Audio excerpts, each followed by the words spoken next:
Welcome to Desperately Seeking the 80s. I am Meg. And I'm Jessica. Meg and I have been friends since 1982, and we got through middle school and high school together here in New York City, where we still live. And where we are podcasting about New York City in the 80s. I do rip from the headlines. And I do pop culture. Do you want to just get started? Why, yes, I do. Okay, usually I've got some other things to talk about, but today let's just jump in. Are you streamlining? Sure. Wow.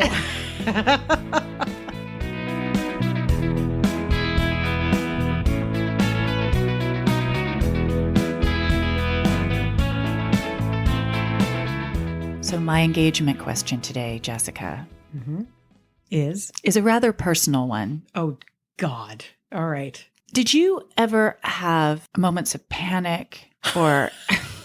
Are you kidding me right now? I live in one extended moment of panic. Yes. I'm sorry. Finish your question. Well, I mean, as a young person, when did...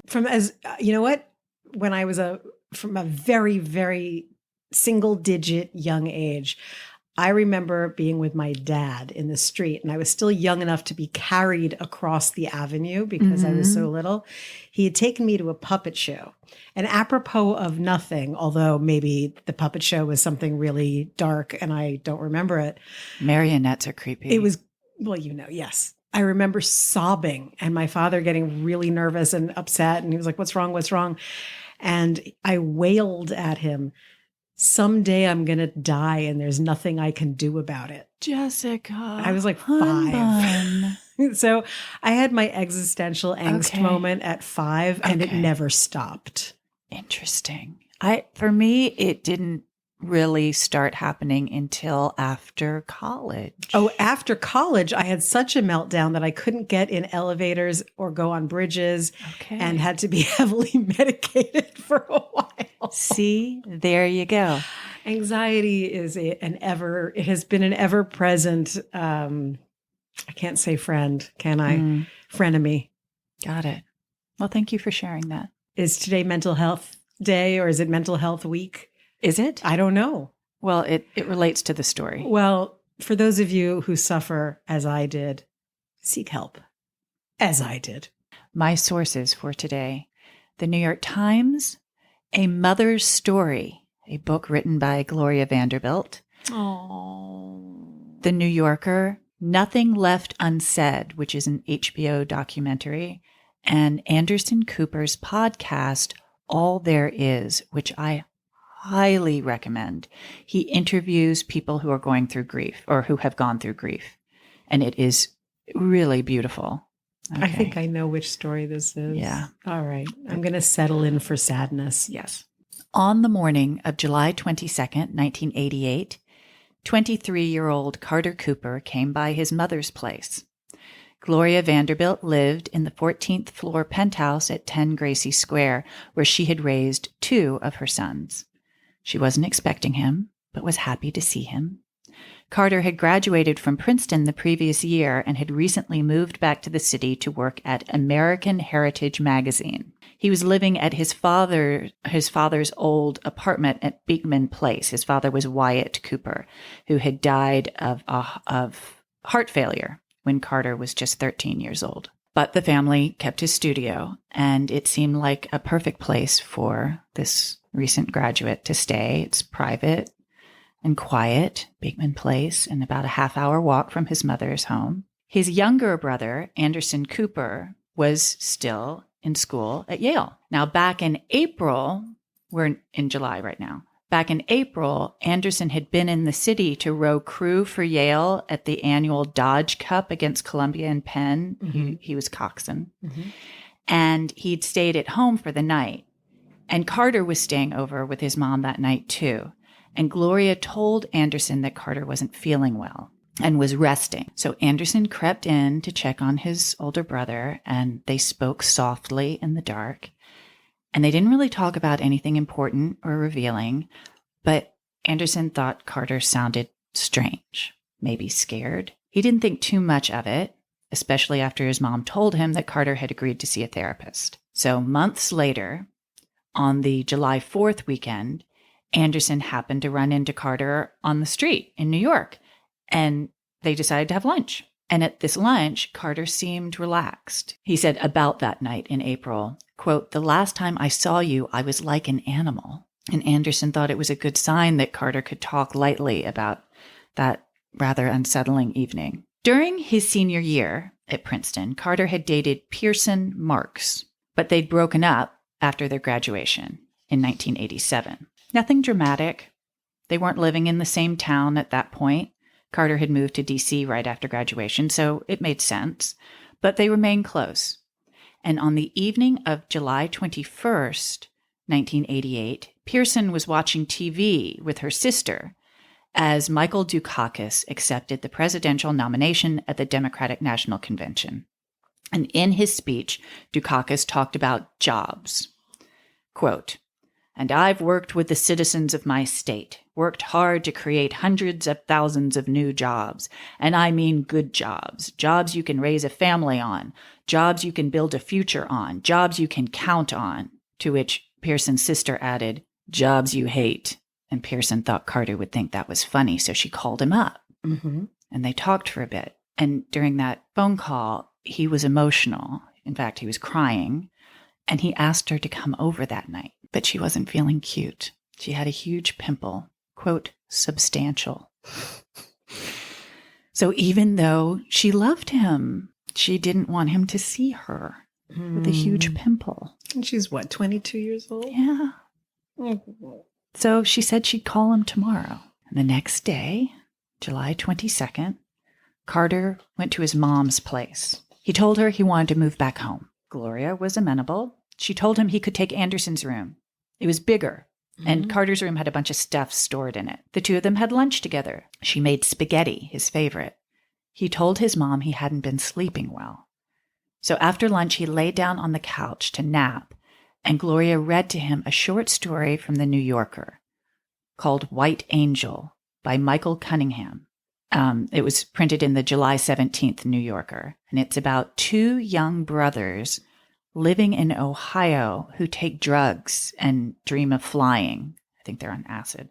But one night during a drunken party given by their parents, the older brother crashes through a plate glass window and bleeds to death. Oh. And the story ends with the younger brother watching airplanes fly overhead, taking people to exciting lives in other places. It's just interesting. That's a really odd bedtime story choice. Well, I don't know if she knew what it was going to be when she started reading it. She was just reading a short story in The New Yorker. Gloria and Carter talked about the story for a bit, and then she left him to nap. It was very hot that day, but Carter was cold. He asked his mom to turn off the air conditioning, and she gave him a quilt. They planned to rent a movie after his nap. Before she left him, he looked at her and asked, "Am I blinking?" He was. Mm-hmm. She checked on him a couple times over the next few hours, and he was asleep. He'd definitely gone to sleep. Then at 7 p.m., he came into her room and seemed completely out of it, dazed and disoriented. He didn't know where he was and asked her what's going on. He was so distressed, she tried to soothe him, but he broke away from her and ran upstairs to Anderson's room and out onto the terrace. And she was right behind him. He straddled the stone ledge overlooking the East River. She begged him to come back in. When she approached him, he held out his hand, gesturing for her to stop. He asked, "Will I ever feel again?" Gloria said they should call his therapist, but she couldn't remember the number. And Carter called out the number, but then said, "Fuck you." He looked down at the alley below and then up at an airplane flying overhead. Oh, Jesus. And then went over the wall, hanging onto the ledge for a second and then letting go. Why? He left no note. His new therapist was shocked. There were no drugs or alcohol in his system. He did have a newly prescribed inhaler for his asthma that contained theophylline. I don't know if that's how you pronounce it. And some of the side effects of this drug are agitation, insomnia, terrifying nightmares, acute depressive states. Oh, my God. And that's actually what Gloria Vanderbilt believed was responsible. Probably a lot going on there, though, is my guess. Life transitions are emotionally unsettling.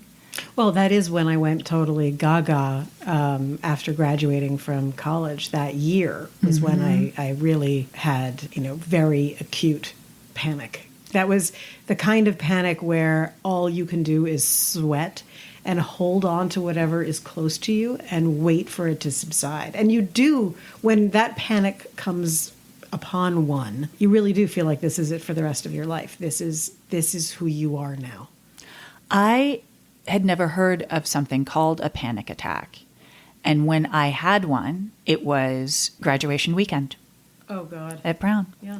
And we were at a party that a bunch of kids were invited to, a bunch of seniors were invited to with their parents. And I went to the payphone in back and was calling my roommate, who was a junior, and my housemate, and was like, I'm losing my mind. I don't know what I'm going to do. And she was like, just come home. Just come home. Say goodnight to everybody and come straight home, and we will talk through this. I didn't know what I was feeling. My heart was beating out of my chest. I had no idea what was happening to me. I ended up, sleeping it off or whatever. But then it wasn't a few months later when I was on my way to grad school, driving across country, I had my first bouts of insomnia where I don't think I slept for like more than a couple of hours a night for like a week. I was losing my mind. I'd never had insomnia before.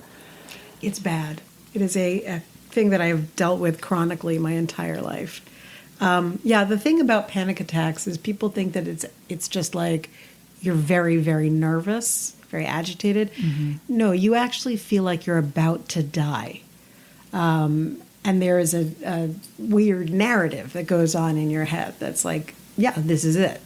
Right. This is all there is.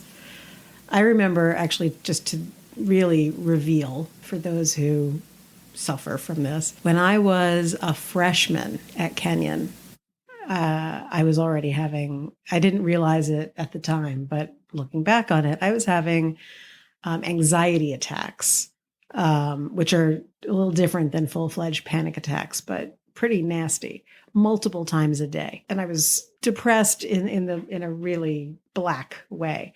And I remember at one point I was walking from the dining hall back to my dorm, and I had this very crazy circular thought, and I was like, I can't take this anymore. I can't keep living like this. And and my terror of dying has never left me. And and then I was like, well, what can I do to stop this? And then the only thing I could think to stop it was to kill myself. And then I was like, well, that's not right. I'm too afraid of that. I can't do that. I was like, God damn it, there is no solution, and trudged back to my dorm. But that's very, very typical, actually, of this kind of affliction. So just a little more light. Right. And it's interesting, too, the context of the Democratic National Convention, that was an election year.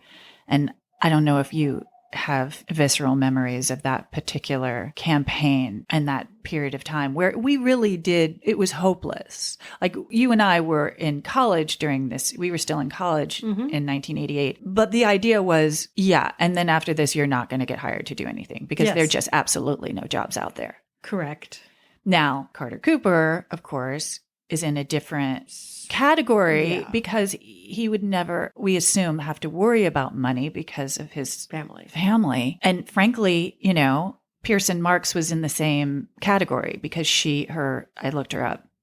Her grandfather was Leo Marks, who was like the biggest toy manufacturer. Anyway, so they both come from a lot of money. But nevertheless, you make these sort of assumptions about people who are financially comfortable. Yeah, exactly. It's an underlying chemical condition. It's not logical. What's interesting on Anderson Cooper's podcast, what I find interesting about it is that he's not really looking for the whys, but he does talk through the facts. I get the sense that has its own sort of therapeutic value.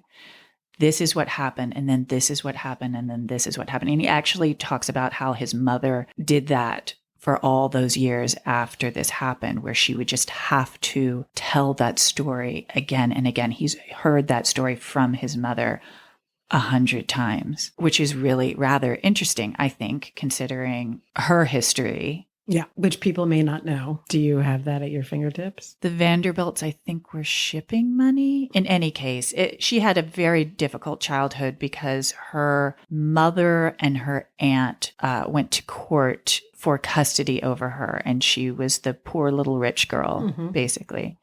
And then she got married very young and then divorced and married and divorced and married and divorced. And then her husband, Wyatt Cooper, died. And that one sounds like it might have stuck. She's just surrounded by a lot of strife and death. Right. And not a lot of communication. That is the territory of the Wasps, isn't it? Right. Yeah. Anderson Cooper talks about that a little bit too, how he's trying to change that family tradition. Is that the end of the sad story? Yes, so obviously it was covered. So this was covered in the news, I'm sure, quite heavily. Was it treated, unlike so many other New York tragedies, was it treated with respect in the papers, or was it? It was definitely treated as an unbelievable tragedy. For some reason, they felt the need to mention how many divorces Gloria Vanderbilt had had, which I'm like, what does that have anything to do with right now? She didn't start really talking about it until many years later. Well, and I would imagine the constant reviewing of the facts. I couldn't imagine that there wasn't a total sense of disbelief. So by going through the facts, it's confirming this really did happen, and there may not be a why, but it's sort of getting a sense of control over the event. She said one thing that she thought she could have done was hit him in the head with an iron. If she had knocked him out, then that would have stopped him from running upstairs. I mean, that's a very specific and strange thing, which is fascinating. Yeah. When your children do things that are maybe a bit odd, do you want to hit them in the head with an iron? No, but thank God I've never been in this kind of distressful situation. I mean, it's a grown man. How do you stop a grown man from doing anything, honestly? My brother had a very, very good friend who is still alive. When he was at Princeton, I was mad about him. He's a very tall, lanky guy, very thin. He used to love making my mother lose her shit, which of course for John and for me was like, yeah, go, more. What would he more. do? So one time he came over, he grew up in Oregon. So if they had a very, if it was like a quick break, like a weekend plus he would break, come to New York. He would come to New York. And he had a grandmother in either Queens or Brooklyn and us. They were roommates. And so one time, it was the summertime, he came into the apartment loudly saying, "It's so hot," and stripped off all his clothes except for his boxer shorts. We lived on the 7th floor, opened the window and straddled out the window. Oh my God. And my mother, I had never seen terror like that in her face. And she started screaming at him, "What am I going to say to your grandmother?" Because she knew he wasn't suicidal. She's like, "You're going to fall out the window because you're playing around like an idiot." And finally, he realized that she was in a terror and came back inside. And I think she tried to hit him with a newspaper or something. Oh my God, I would lose it. I would be just like your mother. I would completely lose it. Yeah. So that's my experience with Princeton grads or Princeton students who want to go out the window. Jessica. Come on, we have to find some levity or else we're in serious bad shape. I mean, should we talk about Gloria Vanderbilt jeans? Yes. She created designer jeans. She did. And they were, it's interesting because, I look for a lot of vintage clothing. Yes. And I've been looking at, 70s jeans, straight leg jeans. You can't find Gloria Vanderbilt jeans, or at least I haven't run across them. But then she also was one of the first people to branch out from clothing to perfume. A whole license, a whole line. Right. It was perfume, but I remember when I was in college, I must have been a sophomore or a junior. I can't remember. Anyway, so in the middle of Ohio at the time, there was like Kroger's for grocery shopping and maybe a Target. I think, or Walmart. I don't know what it was. I had to buy sheets, and I had these Gloria Vanderbilt sheets. Oh la la. And I was like, oh, look at these, Gloria. Fantastic. And they were a sort of obnoxious or even noxious seafoam green with a white trellis and roses on them. I was like, well, I'm in Ohio. This is the style I'm stuck with. But yeah, she was really a pioneer. She was an entrepreneurial pioneer with knowing that her name was a brand. Yeah. Yeah. And I guess in closing, I do hope that while maybe in the 80s, those kinds of symptoms weren't. I mean, did you know what panic attacks were? I didn't know what it was. No, I didn't know what was happening to me. I had been having panic attacks and waking up and running out of bed into the middle of the living room, not knowing what was going on, even as a little kid. My parents didn't know. Right, It was just exactly like, my you know, like, point. what the hell is wrong with our kid? And then I would pull it together. But I had a hard time with I had separation anxiety. I had all of the hallmarks of childhood anxiety and depression, but no one knew. Right. And at least now I feel like I can tell this story and there are, oh, that's a red flag, that's a red flag, that's a red flag. Absolutely. So you can only hope that with more awareness and with the actual language around it. Anderson Cooper talks a little bit about how it didn't occur to him that, he was 10 when his father died. Carter was 13. And we've talked on this podcast about the age of 13 and how that's just such an age where lots of stuff can happen that if it's not dealt with properly can affect you for the rest of your life. I was in a variety of relationship with a man whose father died. He was ill. He died at home and at one point had even fallen on his 12-year-old son. And that person was just wrecked for the rest of his life because there was no therapy. Right. And that's the nicest thing I'm ever going to say about that person.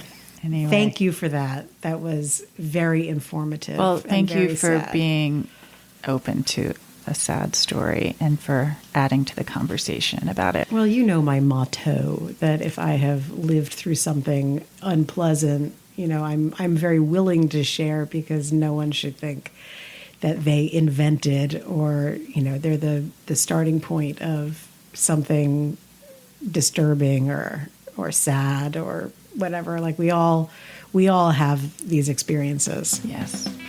You're not alone. You're not alone.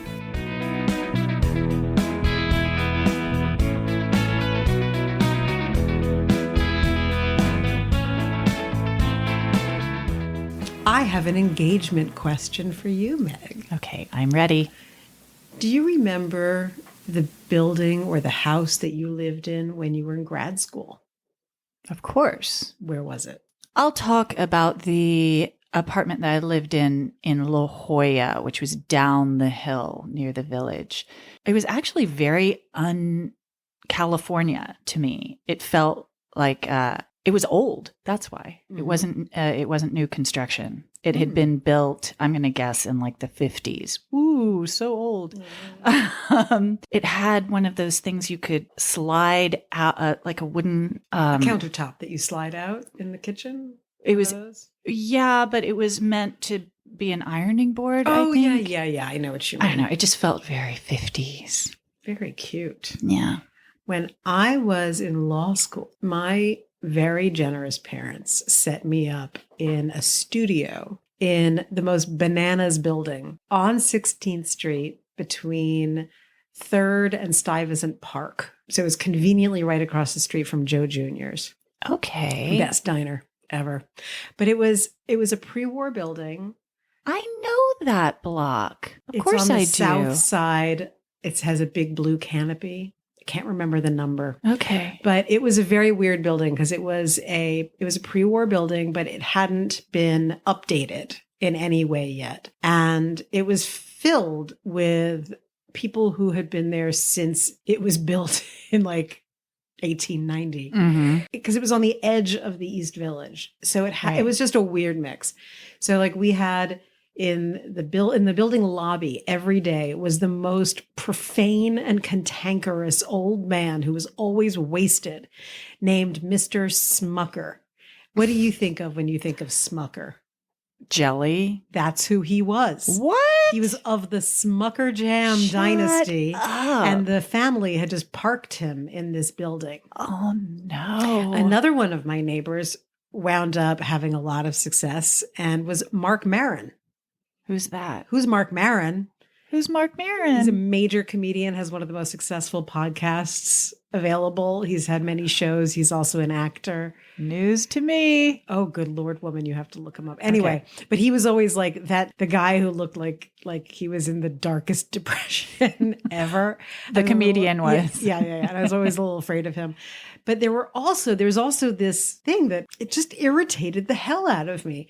There were these beautiful girls who lived in my building, and I couldn't understand why these 7-foot tall, pencil thin creatures lived in such profusion in my building. It was a model apartment. It was a model apartment. And I didn't know what that was. You know why? In 1994. Do you know why so many models live in that neighborhood? I bet I do. Oh, because that's what your story is going to be about? Tell me what you're going to say. Well, because I live near where you're talking about. Mm-hmm. I live on 23rd Street. Mm-hmm. And every once in a while, you're just like basically walking next to a giraffe. Mm-hmm. I mean, there are these just like impossibly tall, skinny little people. I mean, models in real life just don't look like people. They don't look normal. And there are so many in my neighborhood. And I was always trying to figure it out. And I think I figured it out that there's an agency nearby. Correct. Okay. Look at me. Clever me. I figured it out. So what I wanted to talk about today is why the 80s phenomenon of supermodels is a New York institution. Okay. Is that a good one? Yeah, I love it. Okay. All right, we dabbled a little in Paulina the other day. Yes. So I started my research. I found that I was captivated by the story of Eileen Ford. Okay, good one. And Eileen Ford is very famously the person who started Ford Modeling Agency, with her husband. She was 24, he was 22 when they started it. And it all began because she was on the beach, I think she was on Jones Beach. And her husband, I think, was in the Army at the time. A photographer came up to her and said, I'm doing like an editorial of some kind, though that was not the word used at the time, showing women's bathing costumes from, decades ago. And so he gave her an early 1920s bathing suit and had her model it for him. And that was her one and only time as a model, but it got the wheels turning for her that this was a thing. Right. An actual business and industry. And what that meeting with that guy did was it actually got her into the business of being photographers' assistants. Oh. One of her many responsibilities was booking the models. And the models were just, as they were called at the turn of the century in France, mannequins. They were just mannequins. They were there to show up, put it on, stand prettily, and that was it. And they were making something like $25 a job. Oh, wow. And there was nothing that centralized the girls. Like, there were modeling agencies, but it was like almost the equivalent of the way a temp agency was run. Got it. Yeah. And so these places would have like 350 girls, and they just would take in all the money and then give the girls their percentage. And that was it. Mm-hmm. The girls had to go to all of and this is, in the 40s and 50s. And 30s, these girls had to go to their assignments with all of their own makeup, all of their own hair to do. They carried it in a hat box, big round case. And that was, the industry was really all about the photographer. And Eileen Ford started actually talking to the girls because she was the only other young girl who was in this environment. She realized what they were missing, that they needed someone to champion them, and that they wanted to do their bookings differently. They wanted to be in control of their money and have it come in and then give the 10%, that they needed help with all of the things that they were doing on their own. When Eileen Ford's husband, Jerry, came back from the war, she grew up in Westchester, and she started this business in her parents' house, where they were living together. It started to grow, and girls started walking in the door who were really very beautiful. And Eileen Ford started seeing them very differently. Okay. That these are people with personalities. These are people who could be the product. Okay. I learned a couple of things about models along the way, by the way, and this whole thing about, the cult of thinness. I don't know if you know this, but the reason that models had to be so thin was because they had to fit into the sample sizes. I didn't know that. And that the sample sizes were made the size they were just to save on fabric. Oh, now that I didn't know. And that's why they were cheaper to make. Wow. So all of these women around the world now are squeezing themselves into nothingness because of a manufacturing and display quirk. Ridiculous. And that there were 3 basic sizes, junior, Mrs., and like fashion. And junior was, I think, if you were no taller than 5'5", and you had to be 100 to 106 pounds. And if you were a Mrs., you were like the young mother, basically a little bit taller. And I think you were allowed to be like 110, 112 pounds. And then the fashion girls were no shorter than 5'10", and weighed no more than 112 pounds. That's so not okay. Yeah. But that's just as a quick side note, that's where all of this comes from. Yeah. So, she built this business based on listening to these young women and helping them along and creating relationships with photographers so that they would ask her for access to these young women. And one of them was Richard Avedon. He always has had an assistant for a long time because one of his assistants way back had gone to my school, Kenyon College. For a long time, he had a list of assistants who were Kenyon grads, including our friend John Mannion. Ah. Yes, your upstairs neighbor. So, yes. John, if you're listening, we're talking about you. And John became a very famous photographer in his own right, working with the rap community. So Eileen Ford is really the person responsible for creating modeling agencies as we understand them now. Jonathan Mannion also was on an episode of America's Next Top Model. Was he? Yes, he was. Stop it right now. That cutie. So I was getting this background because I was so interested in what was it in the 80s that suddenly we had this different dynamic with these glamazons who became more famous than the photographers or as famous as the photographers, and famously one of them said, I won't get out of bed. I think it was Naomi Campbell. I won't get out of bed for anything less than $10,000. It was Linda Evangelista. Linda Evangelista. Unsurprising. So I was trying to figure out what is it that made, because there were lots of famous models, and because they were favored by these very famous photographers, like they would show up again and again. In the 1980s, very early 80s, Carol Alt, who was the queen at the time, she was the first person to recognize that she was a commodity beyond fashion. And she created the business of Carol Alt and began licensing and franchising her image. Oh. So she was the first person to do commercial campaigns with what is it here? They said Diet Pepsi, General Motors. Eileen Ford had been very, very against the girls doing anything other than high fashion. Okay. Because it would diminish their value. Sure. So no deodorant ads. And Carol Alt produced her own posters. She produced her own calendars. So she took control of her Wow. own image and made herself into a business. Was she represented by Eileen Ford? I think she was with Elite. Okay. And Elite Models is the brainchild of, I think it's Ted Casablancas, father of Julian Casablancas of the Strokes. A lot of the young women who were modeling with Eileen Ford didn't like the restrictions that were put on them.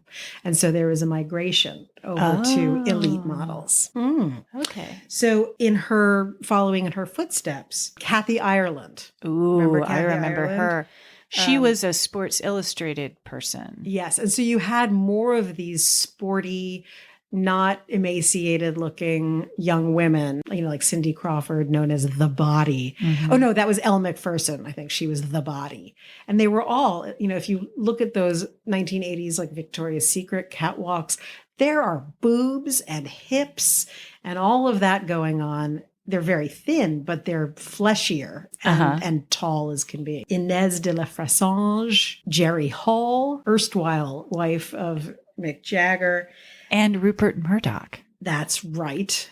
Elle Macpherson, Paulina, our friend Paulina, Naomi Campbell, Linda Evangelista, who in fact, I just looked it up. In 1990, she said, we don't wake up for less than $10,000 a day. And the one who started as the guest girl, Claudia Schiffer. Mm-hmm. These. You didn't mention my favorite. Tyra? No. Helena Christensen? No. Who? Christy Turlington. Christy. Well, Christy is special She and different. is. She's so beautiful. She's so beautiful. Oh, speaking of Joe Juniors, she married Ed Burns. I think they're still together. They are. And they lived right around the corner from me when I lived on 13th Street and 6th Avenue. So they were always in the other outpost of Joe Juniors on 12th and 6th. Oh, that's wild. So they were always having breakfast there, and my friends and I would see them all the time. And unlike models who we were talking about earlier, Christy Turlington in real life, more beautiful. She sat next to me at the theater once, and I could barely contain myself. Yeah, like not a human. Whereas I saw Linda Evangelista coming out of Kiehl's on 13th Street many, many, many years ago. And she looked like a crazy alien. The size of the head was weird. What made her face have these amazing angles on camera made her just look disproportionate and off-putting all the time. But anyway, so these young women, not only did they make themselves into franchises, they were the first ones to get these big endorsement deals where they were the face of Chanel or the face of Lancôme. And when I think about the supermodels of the time, I think if you really want to understand their power and you want to understand that they were really seen as this, as a whole, it wasn't just, oh, here's one supermodel and that's a thing that's happening. It was this group of young women who commanded New York City. Just watch George Michael's Freedom 90 video. Yeah. The reverence that the camera holds them with and the unsurpassed beauty, and they were sexy. They weren't just there to be, to model the clothes. They were there to be actors. And a lot of them wound up being actors, not always successfully, but they were. So the 1980s supermodels, I don't think there is anything to ever touch that again. Yeah. And I don't know if it's because the novelty of seeing yourself as a business wore off or the market was glutted with so many people. Well, and everyone who was a model was calling themselves a supermodel at a certain point. It's sort of like how everyone who works in porn is a porn star. Right, exactly. Yes.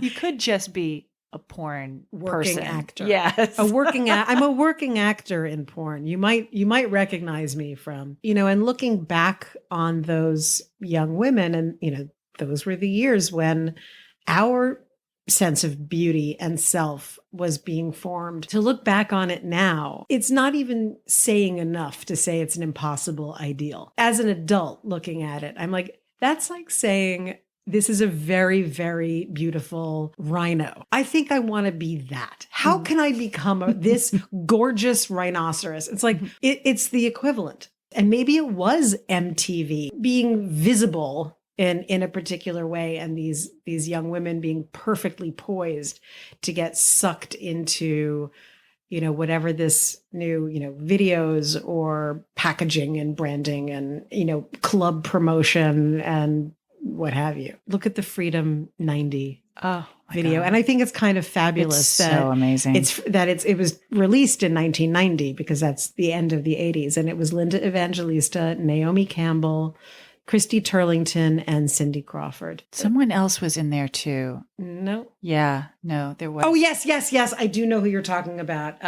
Tatiana Patitz. Yes, Patites. Patites. A lot of these models now have Instagrams, and they're talking about aging and what it's like to be a woman in your 50s who was a supermodel. Or 60s. Supermodel. Yeah.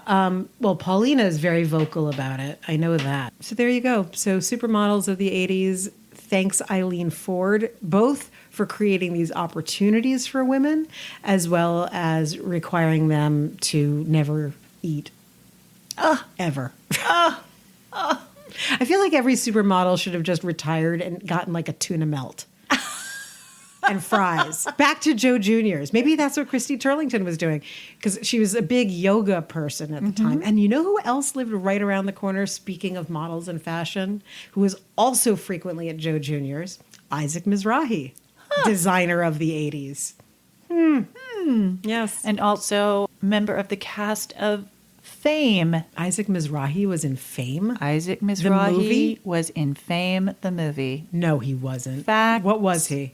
He was like a kid in the movie. Just like a crowd scene? No, kid? he had some lines. I am in shock. I now need to look this up. Swear to God. That is the greatest thing I've heard in a long time. Oh my God, I love that so much.